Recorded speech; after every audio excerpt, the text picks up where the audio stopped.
consagrando esse tempo para adorar o nosso Deus. Ele merece nosso louvor, a nossa adoração, a nossa dedicação a Ele. Estamos continuando o nosso estudo no Salmo 19, falando sobre a palavra de Deus e as suas instruções como o bem mais precioso ao nosso alcance, porque conhecer a palavra de Deus e segui-la garante qualidade de vida. Ele prometeu e aquele que prometeu é fiel. Mas antes de começarmos a mensagem, eu quero orar. Obrigado, Senhor.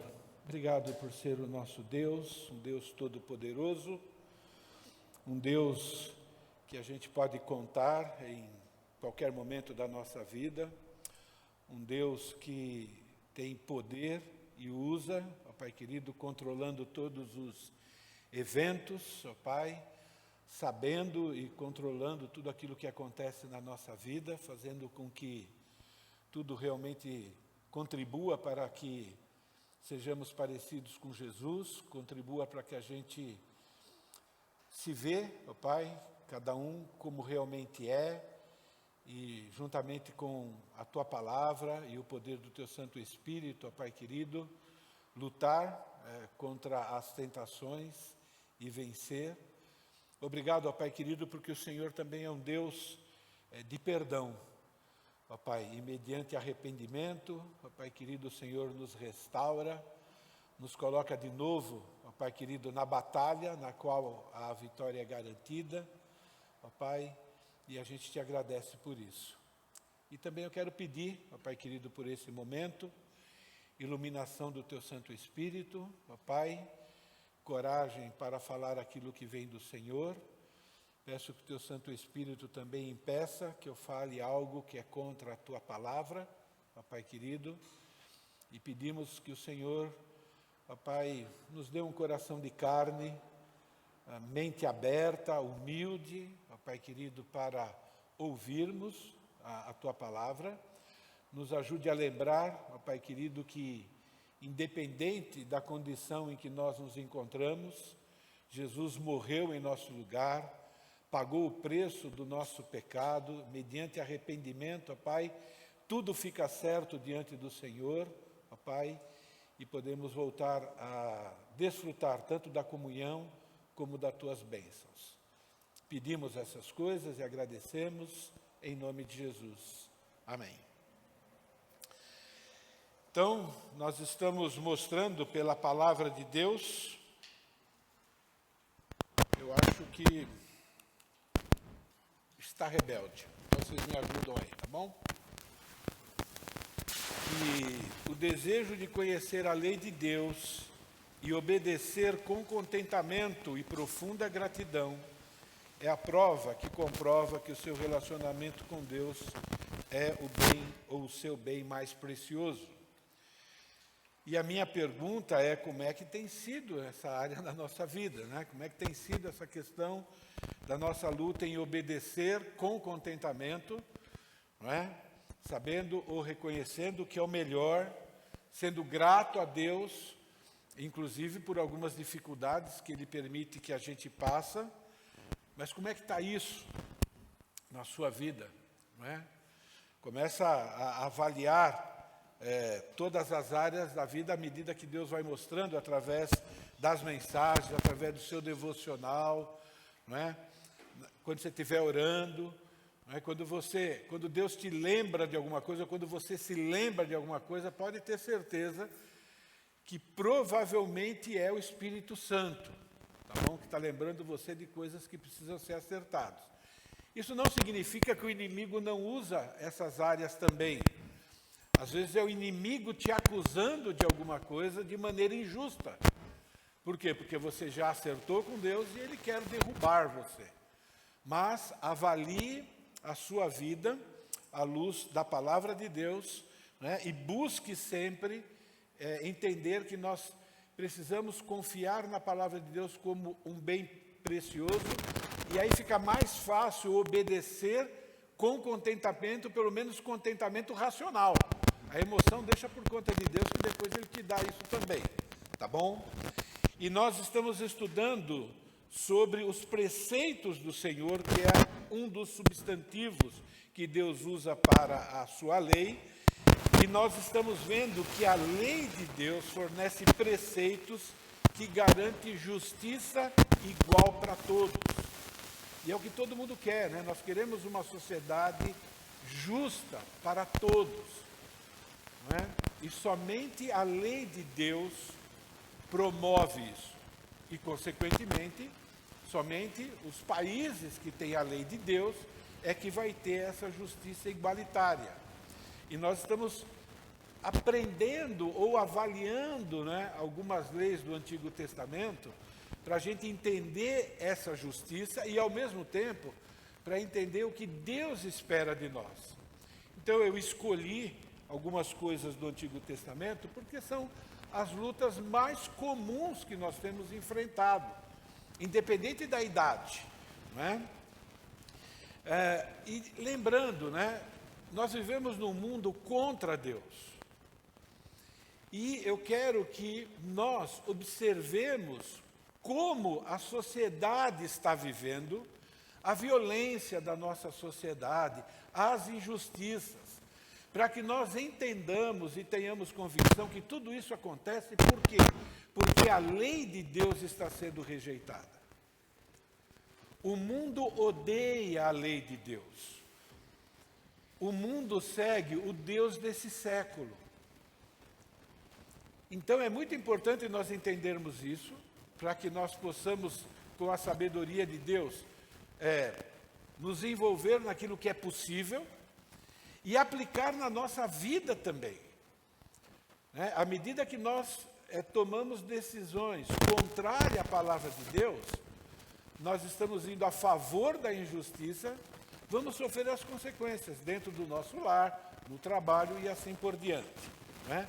Então o mundo culpa a Deus. E Deus diz, a perversidade ela prospera e ela ataca diretamente a qualidade de vida quando as pessoas rejeitam a lei do Senhor. Novamente, irmãos, nós sabemos quais são alguns mandamentos de Deus que nós lutamos para praticar, que de alguma forma talvez nós não estejamos tão convencidos de que está trazendo dano para nós. Eu ouço, não é, comentários que acontecem entre nós aqui. Eu converso com pessoas que dizem, Pierre, eu ouvi isso, eu ouvi aquilo de determinado irmão, e eu digo, vai lá e conversa com ele. Não é? E o que acontece? São áreas que, por algum motivo, nós não estamos fazendo exatamente como Deus quer que nós façamos. Mas eu vejo também e ouço, né, vocês obedecendo muitas coisas. E isso também agrada a Deus.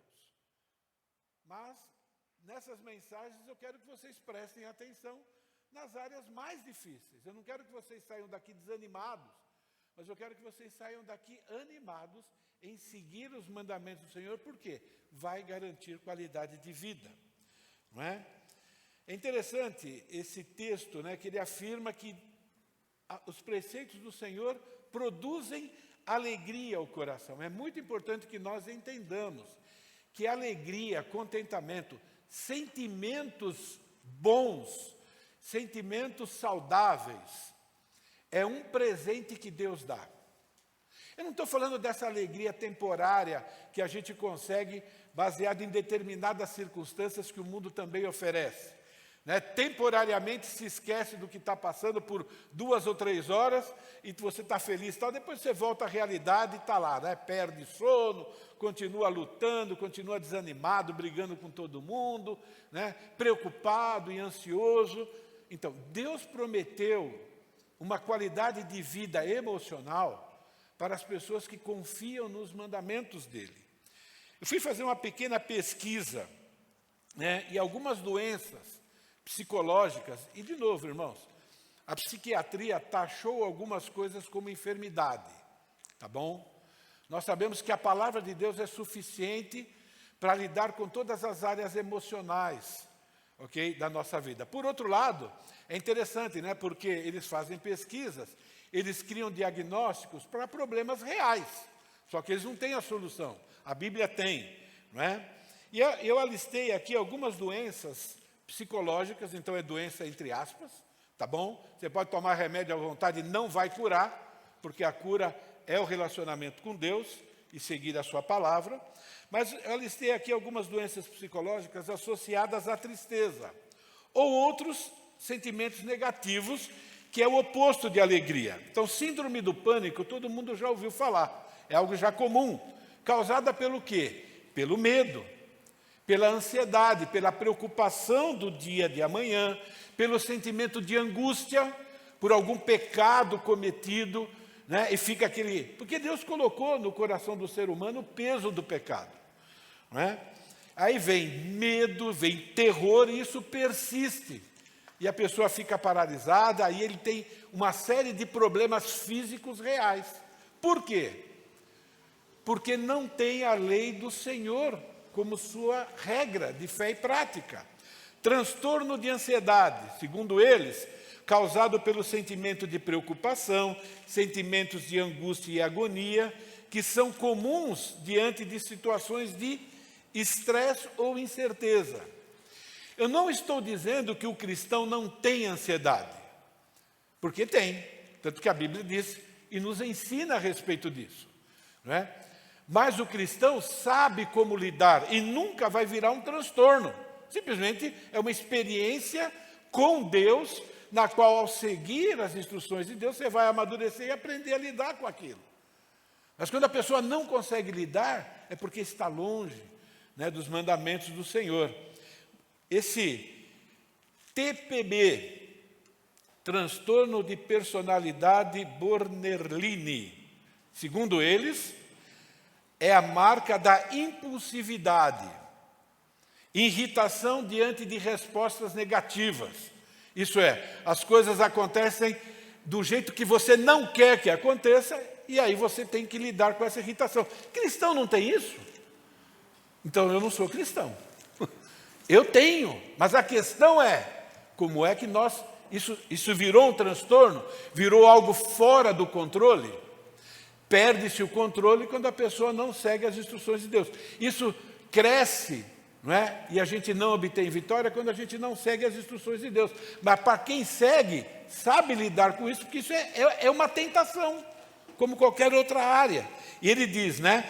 Também esse transtorno tem a ver com dificuldade da ira e idealização extrema. Isso é, quando você idealiza uma maneira de viver para você ou para os outros, e aquilo não acontece, e aí você fica transtornado. A palavra de Deus diz que Ele nos dá alegria, Ele nos dá controle para lidar com essas coisas. Transtorno explosivo intermitente, mais conhecido como síndrome do pavio curto, não é? Depressão. É a doença do século, há muito tempo, né? Do século passado e assim por diante, né? Tristeza profunda, persistente. Bom, tudo isso é consequência das pessoas não viverem de acordo com a palavra de Deus. Então, eles se tornam escravos desses sentimentos. Agora, esses sentimentos todo ser humano tem, tanto que a Bíblia tem instrução para isso, então significa que nós temos. Mas ao seguir a palavra de Deus, isso não vai nos escravizar. A nossa vida vai ser caracterizada por alegria. O que nós precisamos é estar sempre ajustando a nossa vida à palavra de Deus. Como é que se ajusta a vida à palavra de Deus? Obedecendo. E quando não obedece? Se arrependendo. E tudo fica certo diante de Deus. Porque arrependimento o que é? Luta para obedecer, reconhecimento. Então, tudo que nós vamos ouvir, né, hoje mais um pouco, leve isso em consideração, né? Quando nós tratamos a semana passada sobre algumas punições, sobre o pecado sexual, não é? É muito importante que a gente entenda que a punição é um ato de justiça, mas também do amor de Deus para com as pessoas. A punição tem como objetivo bem-estar e segurança. Então, quando não acontece, é falta de amor. É interessante, né? Esse grupo que defende direitos humanos, se você prestar atenção, é impressionante. Parece, não vou afirmar categoricamente, né? Mas parece que eles se preocupam mais com os transgressores do que com as pessoas que foram vítimas, por exemplo. Há uma troca nisso daí, não é? E Deus está preocupado com o transgressor, sim, mas também com a vítima. E está preocupada com a sociedade. Então, quando Deus impõe uma punição, é uma prova de amor para todo mundo, não é? Para que a gente não caia no engano da nossa sociedade em acusar Deus de ser um Deus perverso, um Deus que pune de maneira radical e exagerada. Então, nós estamos estudando algumas leis de Deuteronômio, tá bom? Sobre, por exemplo, o sexo. Não? Então, são leis contra a tentativa de banalizar a instituição do casamento e desestruturação da família.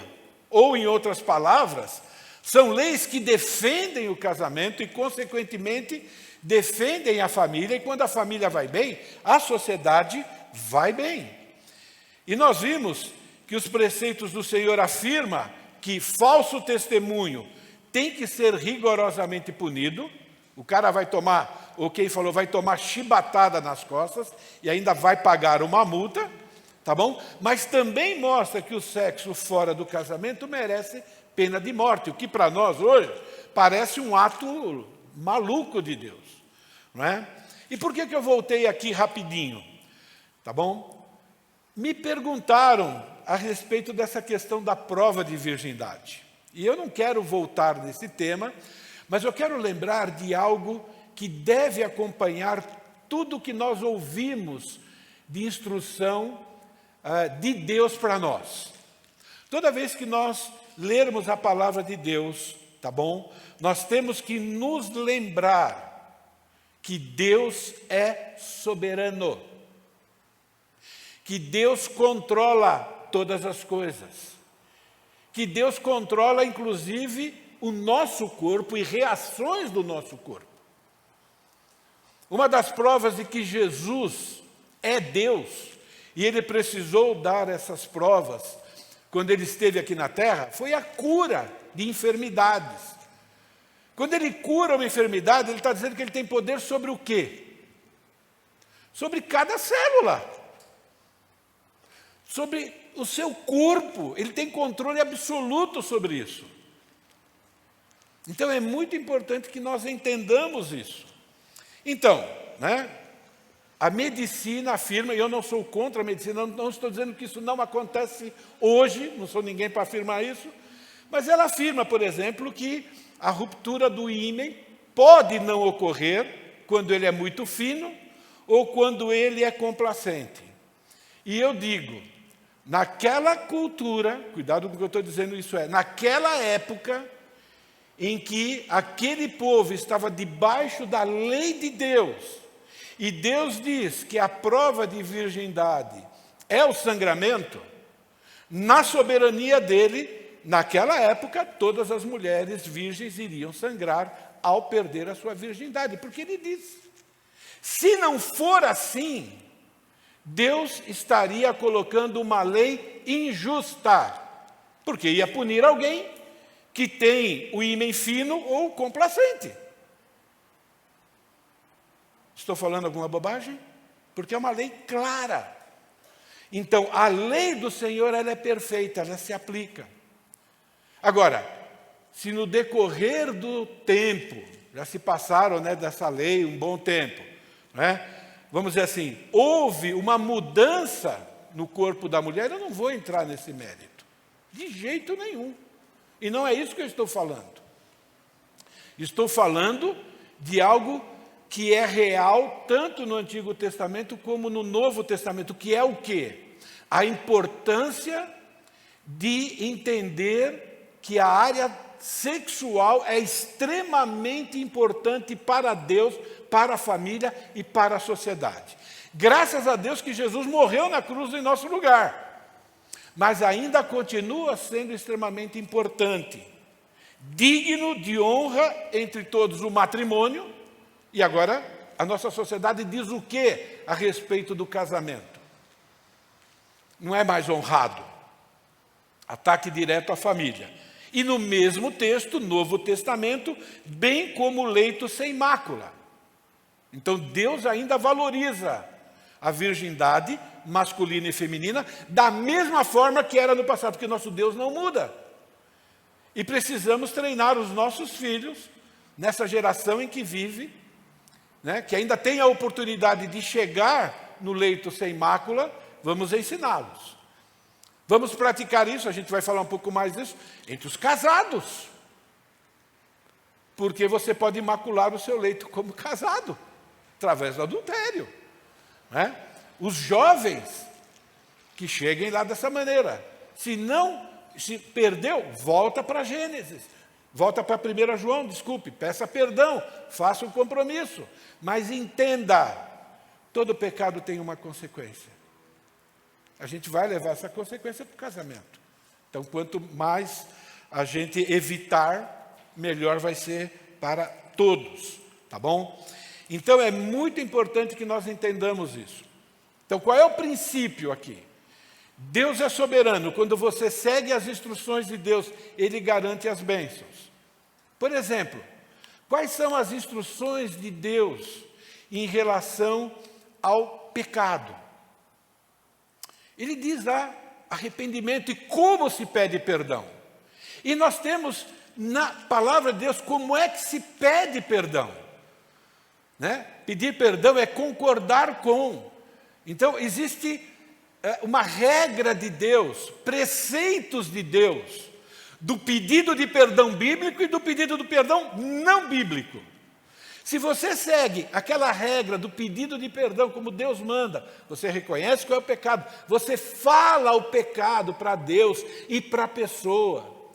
E você diz para a pessoa como é que você vai demonstrar o seu arrependimento. Você diz para Deus qual é o ato que você vai fazer quando acontecer aquela circunstância de novo. Você está fazendo exatamente como Deus mandou você fazer. Deus vai te dar alegria. Entende? Porque você está seguindo a regra conforme Deus mandou, preceitos. Mas se você pede de qualquer jeito, tá bom. Você perdeu a intervenção soberana de Deus naquela área. Você não vai experimentar alegria. Talvez você nem esteja arrependido de verdade. Então, estou aplicando agora um princípio.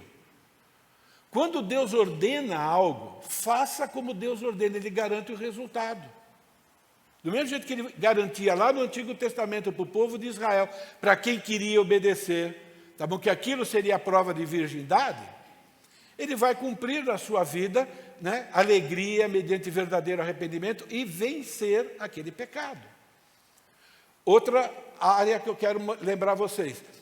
A palavra de Deus não traz princípios detalhados de como criar filhos. Temos provérbios, temos o Novo Testamento. Ensinar, relembrar o ensino para a criança. Usar a vara sem ira, com paciência, explicando o motivo, verificando se o filho entendeu ou não. Se você segue esses preceitos ao pé da letra, você recebe a bênção que Deus promete. Mas se você deixa de seguir algum, você está dizendo, Deus, é o seguinte, ó, os seus preceitos para mim não servem. Quem não obedece um ponto, quebra toda a lei. Você está dizendo que aquele preceito não é para você, do mesmo jeito que a sociedade tem falado. E aí você perde o seu filho, aí você vai culpar porque é adolescente, é a fase aqui, né? Você vai culpar porque a igreja não ajudou, você vai culpar o governo, você vai culpar quem você quiser, menos você, né? Porque você não seguiu os preceitos do Senhor, como está na sua palavra. Então é muito importante, quando a gente encontra algum texto, algum ensino de Deus, você lembre da soberania de Deus, lembre da promessa que Ele faz ao obedecer, e a perda, né, da promessa se você não obedecer. E é esse princípio que nós encontramos aqui.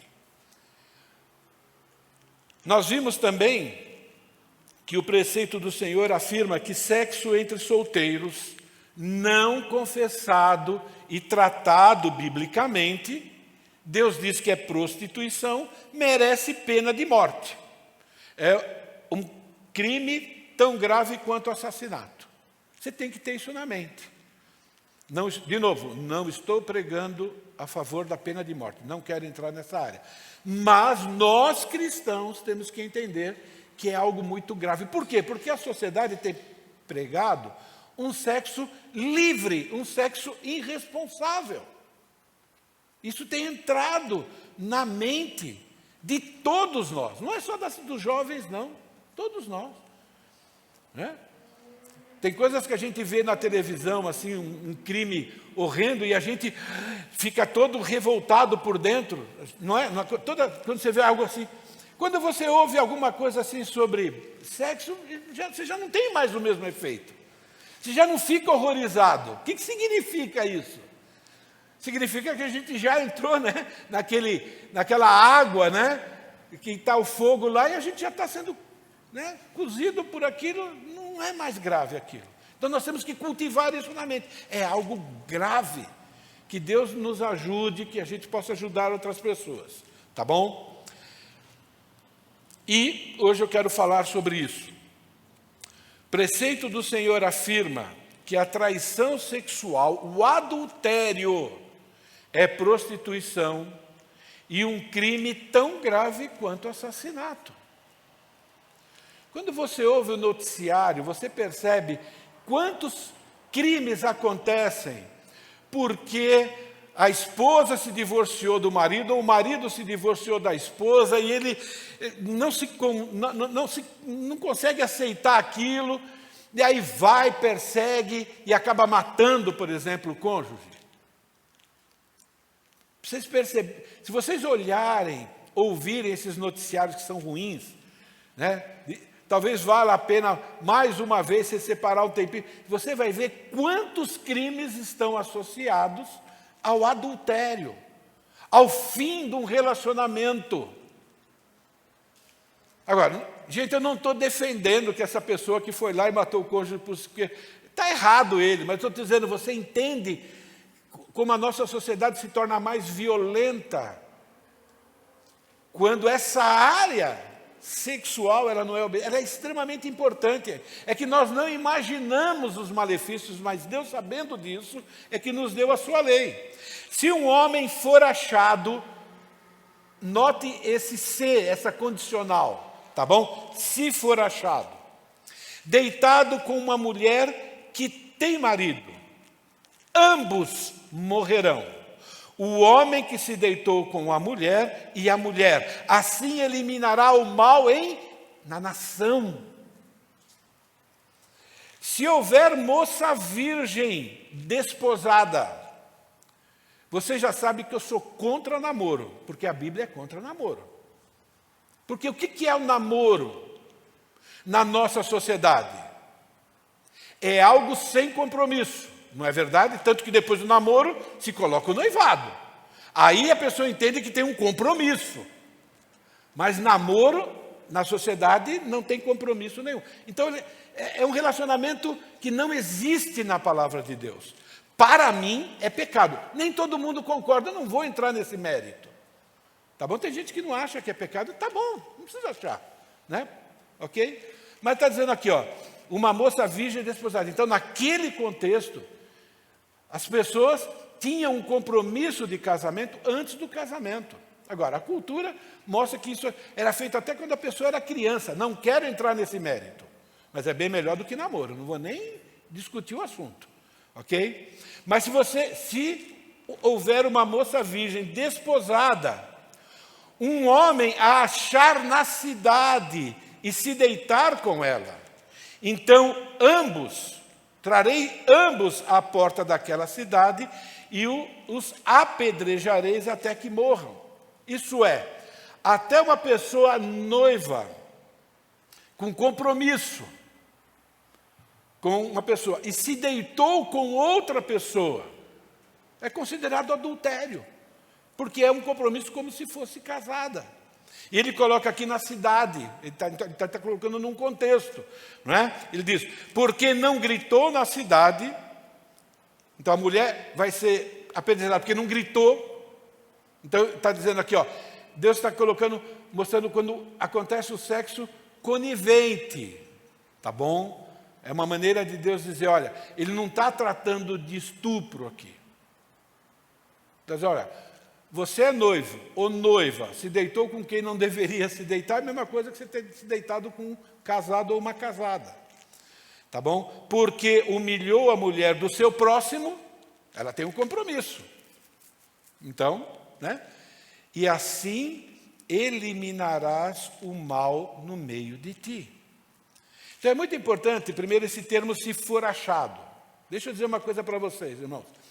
Deus nunca prometeu eliminar os efeitos do pecado. Gênesis 3. O que significa isso?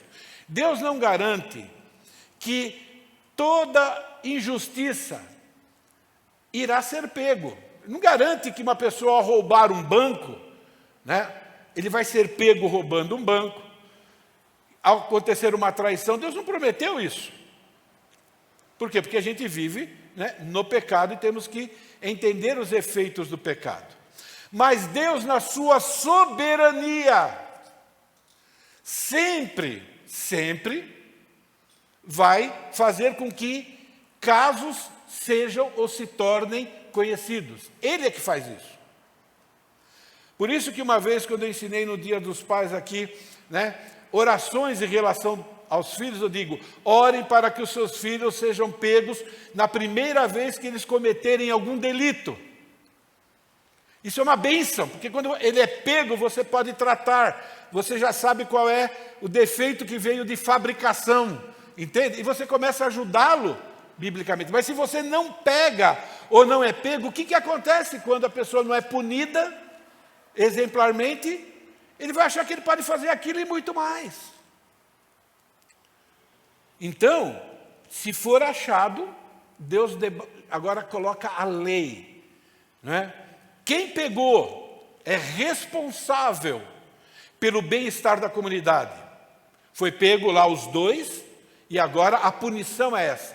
Não existe outra punição, porque é um grande mal para a nossa sociedade, não é? Então, irmãos, pensem a respeito disso, a responsabilidade de quem viu o pecado sendo cometido. Então, nós somos responsáveis quando a gente vê algum irmão ou alguma irmã cometendo algum pecado, agindo de maneira diferente da palavra de Deus. Graças a Deus que agora não precisa levar para ser apedrejado. A Bíblia manda você chamar do lado e fazer o quê? Conversa com aquele irmão. Né? Se teu irmão pecava, você e ele sozinho. Preceito do Senhor. Se você não faz, você está pecando. Você está pecando contra aquele irmão, você está pecando contra a igreja, você está pecando contra a sociedade. Preceito, você não pode escolher, não. Mas como é que ele vai agir, não vai gostar de mim? Você entende aqui o princípio e como se aplica a nós? Se o teu irmão te ouvir, ótimo, está tudo certo. Comece a acompanhar, comece a orar por ele. Na semana seguinte, como é que está? Né, estou orando por você, incentivando a mudar. Essa é a aplicação da palavra de Deus em relação a isso. Isso está no Novo Testamento também, não só no Antigo. E se é algo que você crê que é muito grave e que você não sabe como lidar, converse com alguém responsável ou com o seu pastor. Procura primeiro ele, como é que eu vou fazer nessa área? E a gente vai ajudar, tá bom? A perversidade prospera quando os preceitos do Senhor não são seguidos, quando são rejeitados. Não é? Então, é interessante aqui, né? Não é machismo, os dois vão morrer por causa disso, não é? E é muito importante a gente ver a justiça igualitária. Deus não faz distinção. Mas é muito interessante o próximo. Possível estupro, possível. Tá bom? O preceito do Senhor afirma que o estupro é uma perversidade tão grave quanto o assassinato. Se porém, se algum homem no campo achar moça desposada, comprometida, isso é, noiva, e a forçar, usar de força, e se deitar com ela, então morrerá só o homem. Mas e se ela está no campo e ela foi consensual? Deus diz, não importa, foi no campo, o homem é responsável. Ele é mais forte? Foi pego os dois, imaginem, aqui foi pego, tá bom? A hora que você é pego, o que você faz? Você quer livrar a sua cara, você quer se livrar. Então, Deus parte do princípio que pelo fato do homem ser mais forte fisicamente, eu posso considerar a mulher simplesmente como vítima, porque ela estava no campo. Você percebe uma lei justa aqui? Como é que você vai provar? Vamos supor que foi pego e a mulher diz, não, mas eu estou aqui obrigada, ele me obrigou. É a palavra dele contra a palavra dela. Não, ela quis. É o seguinte, ó, no campo, meu chapa, é que nem suposta lei, né, da pessoa que é maior de idade ter relacionamento sexual com a menor de idade. A nossa lei, quando aplicada, diz a menor de idade é inocente, só porque ela é menor de idade. Aquela pessoa que é maior de idade é a responsável. Não vou nem entrar no mérito, né, da questão se a pessoa menor de idade quis ou não quis, não tem isso. Então, aqui nós temos uma lei em relação a isso. Ela não tem culpa de morte, porque como homem que se levanta contra... Olha, porque como um homem que se levanta contra o próximo, ele lhe tirar a vida, assim também é o caso. O que ele está dizendo? Pecado de estupro ou pecado sexual é tão grave quanto dar um tiro na cabeça de alguém. Pois achou no campo a moça desposada, gritou e não houve quem a livrasse. Então Deus é tão justo que num possível caso, né, de sexo conivente entre um homem e uma mulher, mas num lugar em que não tem como provar que a mulher, né, não está sendo estuprada e tudo mais, é o homem que é o responsável por isso. Você percebe uma justiça diante de uma situação, né, de Gênesis 3, que você não consegue provar. Deus coloca uma lei para prevenir, para colocar uma responsabilidade diante de uma pessoa e dizer, olha, você é responsável por isso, você está por sua conta e risco. Não é minha obrigação, Deus está dizendo, eu impedir esses acontecimentos. Deus não impediu que Caim matasse Abel. Deus podia fazer isso? Podia. Mas ele diz, cada um agora tem que aprender a ser responsável pelas suas ações. Por isso que eu estou dando a minha lei. E se você aplicar a minha lei, e a sociedade que aplicar a minha lei, vai ter alegria, vai ter uma sociedade mais justa, menos violenta. Agora, pegue as leis que são claras para nós, cristãos, do nosso comportamento, na nossa maneira de falar, na nossa maneira de agir, na nossa maneira de reagir. Veja lá as promessas. Deus vai cumprir. As positivas e as negativas. Existem várias leis. Pensem a respeito disso. Lembrei aqui, dízimos e ofertas. Antigo Testamento e Novo Testamento. Quem é fiel, a palavra de Deus diz que vai ter prosperidade da parte de Deus. Não estou pregando doutrina da prosperidade. Gálatas capítulo 6 ensina claramente, não é? Aquele que semeia pouco, pouco colhe. Ele está falando num contexto de dízimo. Você vai ver que a ordem anterior tem a ver com sustento do ministério.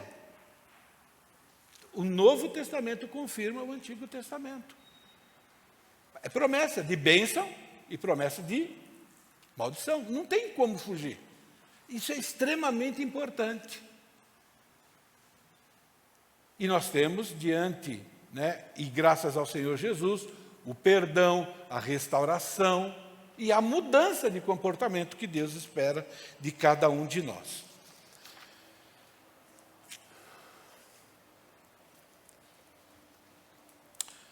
O preceito do Senhor trata com justiça e misericórdia o pecado de fornicação, sexo entre solteiros, quando é tratado biblicamente. Pena de morte, adultério, não tem nem conversa. Vocês lembram quando Jesus estava lidando com aquela mulher pega em adultério? O pessoal levou lá, todo mundo usa esse texto para mostrar que, nossa, Deus é amoroso. Diante de um determinado pecado a gente tem que perdoar. Naquele contexto lá, lembra que Jesus cumpriu toda a lei. Naquele contexto, quando ele disse, aquele que não tem pecado, atire a primeira pedra, ele estava atacando, não somente a questão de todo mundo ser pecador, ele estava atacando a quebra da lei lá. Segundo a lei que nós acabamos de ler aqui, quem é que tem que ser apedrejado? O homem e a mulher. Vocês perceberam que naquela sociedade machista, injusta, seja lá o que for, porque estava cometendo uma injustiça, levaram só a mulher. Cadê o homem? Quando Jesus falou, quem não tem pecado, atire a primeira pedra, o que vocês acham que aconteceria se um louco, porque Jesus era considerado um mestre sábio, eles queriam pegar Jesus, de traição e tudo mais. O que aconteceria se alguém lá atirasse a primeira pedra? Jesus ia perguntar, por que você atirou a pedra? Cadê o homem? Ele corria o risco da pessoa que tirou a primeira pedra, ser apedrejado, porque não cumpriu a lei. Jesus nunca diria naquela circunstância, se tivesse o homem também, para não apedrejar, porque ele veio para cumprir toda a lei. Entende? Ele veio para cumprir e para ensinar a lei a ser cumprida naquele contexto lá. Então é muito importante a gente entender isso. Por outro lado, entre solteiros, quando tratado biblicamente, não tem pena de morte. Ainda bem, Até nisso o Senhor é justo. Mas ele ainda vai preservar, de alguma forma, possíveis injustiças, calúnia, difamação, falso testemunho. E ele vai preservar o casamento e a sociedade. Se um homem achar moça virgem, que não está desposada, isso é, não tem compromisso de casamento, não é noiva, e a pegar, a palavra pegar aqui é diferente da palavra anterior que diz forçar. Alguns usam como sinônimo, por isso que algumas Bíblias colocam lá, pegar à força, mas é uma palavra diferente. Então, quando você encontra uma palavra diferente no mesmo texto, no mínimo existe uma diferença, não é um mero sinônimo. Ok? Eu confesso para vocês que eu não tenho condição de saber exatamente o que está acontecendo lá. Eu não tenho condição, eu tenho os princípios gerais, tá bom? Mas veja bem, se um homem achar moça virgem, que não é desposada, sem compromisso de casamento, e se deitar com ela e forem apanhados de novo, pego no flagra, então o homem que se deitou com ela trará ao pai da moça 50 siclos de prata. De novo, está lidando com o homem principalmente, como responsável. Somos líderes dos nossos lares, homens. Então tá bom, é muito legal, tá bom? Então você tem responsabilidade maior, não tem conversa, né? Deus não é machista, pelo contrário, Ele preserva o lado mais fraco, fisicamente falando, de novo, hein? Tá bom? Não sai daqui falando que eu disse que mulher é inferior ao homem, pelo amor de Deus, tá bom? Mas você vê Deus preservando, né, o vaso mais frágil, o vaso mais delicado, conforme o Novo Testamento.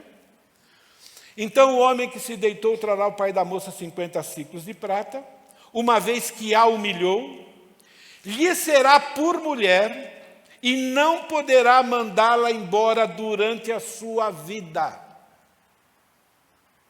A mulher está garantida que vai ser cuidada e suprida pelo marido, porque tem lei, inclusive, para mau marido, né? Então, o que está acontecendo aqui? Eu creio que Deuteronômio, capítulo 22, versículo 28, vai nos ajudar. Se um homem achar moça virgem, não desposada, não, Êxodo, desculpe. Se um homem seduzir uma virgem, olha que coisa interessante, não é? Ele coloca a mulher aqui de novo, né, diante de uma situação dessa, como alguém que precisa ser protegida, mesmo depois que tenha caído em pecado. Se um homem seduzir uma virgem que ainda não tenha compromisso de casamento e deitar-se com ela, terá que pagar o preço do seu dote, e ela lhe será por mulher. Se o pai recusar-se entregá-la, ainda assim o homem terá que pagar equivalente ao dote das virgens. Você vê proteção da mulher dos dois jeitos aqui?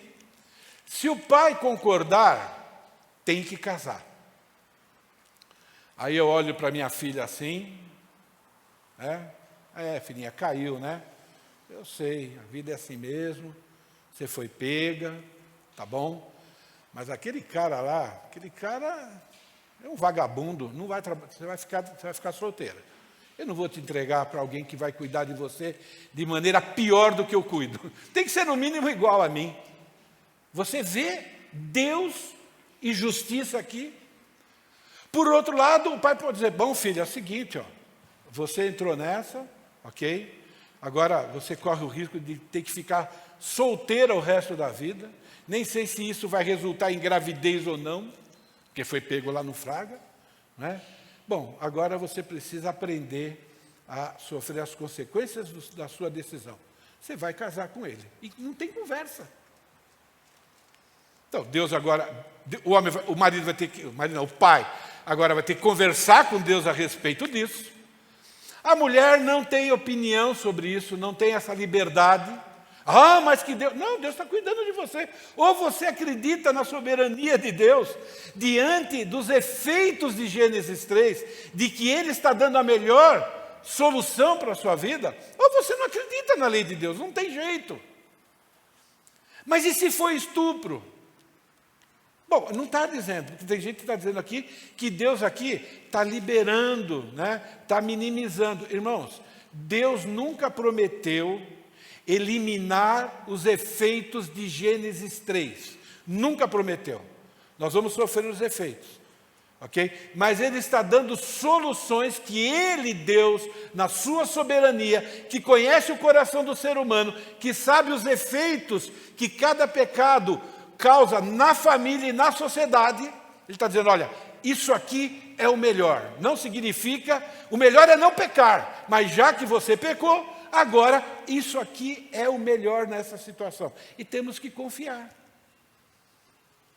É assim que se obedece à lei do Senhor. Com contentamento, mesmo que algumas leis sejam difíceis para nós. Um exemplo. Agora, a gente pode, numa escola bíblica dominical, vale a pena um estudo que nem esse, né? Porque pode ter pergunta e tudo mais. Mas o que eu quero deixar para vocês claro, bem claro, tá bom? É que Deus sabendo, quando o homem perdeu, né, o ideal de Gênesis 3.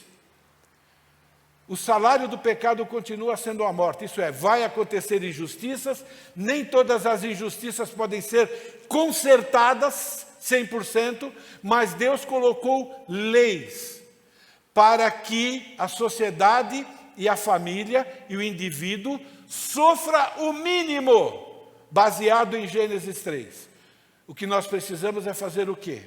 Acreditar que os preceitos do Senhor são justos, mesmo que na sua lógica pareça injusto ou imperfeito. A lei do Senhor é perfeita e justa, traz alegria e restaura a alma. É uma questão de fé. Eu vou encerrar, não vou voltar nesse tema mais, tá bom? Mas tem aí, né, o homem, a punição, ok? Ele vai ter que se casar se o pai da moça assim determinar, se não, não. Mas eu gostaria de ler para vocês, para a gente encerrar, esse texto, ok? Nós vivemos dias perversos. Nós vivemos dias em que cada vez mais a sociedade está se afastando das leis do Senhor. Aqui nós temos uma profecia, tá bom? Que quem deseja viver conforme a lei de Deus vai sofrer algum tipo de perseguição. Então, você se manter virgem, por exemplo, você vai ser perseguido. O pessoal vai tirar sarro da sua cara. O pessoal vai, entende? Você vai. Porque você vive numa sociedade injusta. Se você se levantar e levantar a bandeira da santidade de Deus, como deve ser levantado até para dar bom testemunho, você vai ser perseguido. Tá bom? Se você não quer ser perseguido, significa que o seu testemunho sempre vai ser aquém daquilo que Deus deseja, porque você se ama muito mais do que você ama a palavra de Deus. Por outro lado, os perversos irão de mal a pior. Isso é, as pessoas que não seguem a lei do Senhor vai viver pior ainda. Entende o que eu quero dizer? Então é muito importante nós entendermos isso, né? E algo importante para nós, Deus ordenou a lei dele para nós, para o nosso bem, e para ser seguido à risca. Você sabia que o adultério no Brasil já foi penalizado com a morte no passado? Você sabia que na Constituição anterior a essa, adultério era considerado crime? Era considerado crime. Não era punido como crime, né? Como tem lei, mas era considerado crime. Por que eu estou citando isso para vocês? Para que vocês percebam que quanto mais próximos estamos da volta de Jesus, mais perversa a sociedade vai se tornando, isso é, vai abandonando os requisitos ainda, né, daquilo que eles tinham da antiga lei do Senhor. E nós corremos o risco de fazermos o mesmo no nosso dia a dia, no nosso comportamento para com Deus. Então nós temos que acreditar que a lei do Senhor é a melhor coisa que existe no mundo. Depois vocês podem ler, né, lá em casa, Deuteronômio capítulo 4, versículo 1 e 10. Naquele texto, Deus faz uma pergunta retórica. Pois que grande nação tem um Deus tão próximo como o Senhor, o nosso Deus, e que grande nação tem decretos e preceitos tão justos como esta lei que estou apresentando. Por que Deus precisou fazer essa pergunta? Porque a gente precisa ser convencido diariamente de que o que nós temos aqui é o melhor para nós. Saímos fora daqui? Tá bom, corre para 1 João capítulo 1, versículo 9 e volta para cá. E você vai experimentar alegria. Deixa isso aqui de lado. Ou escolhe, isso aqui está legal. Isso aqui não. Você já escolheu não para tudo. Não tem conversa. Que Deus possa fazer com que nós sejamos pessoas que dizem sim para tudo. Que reconhecem que podem falhar e volta para 1 João. E depois volta para cá de novo. Amém? Deus abençoe. Intervalo.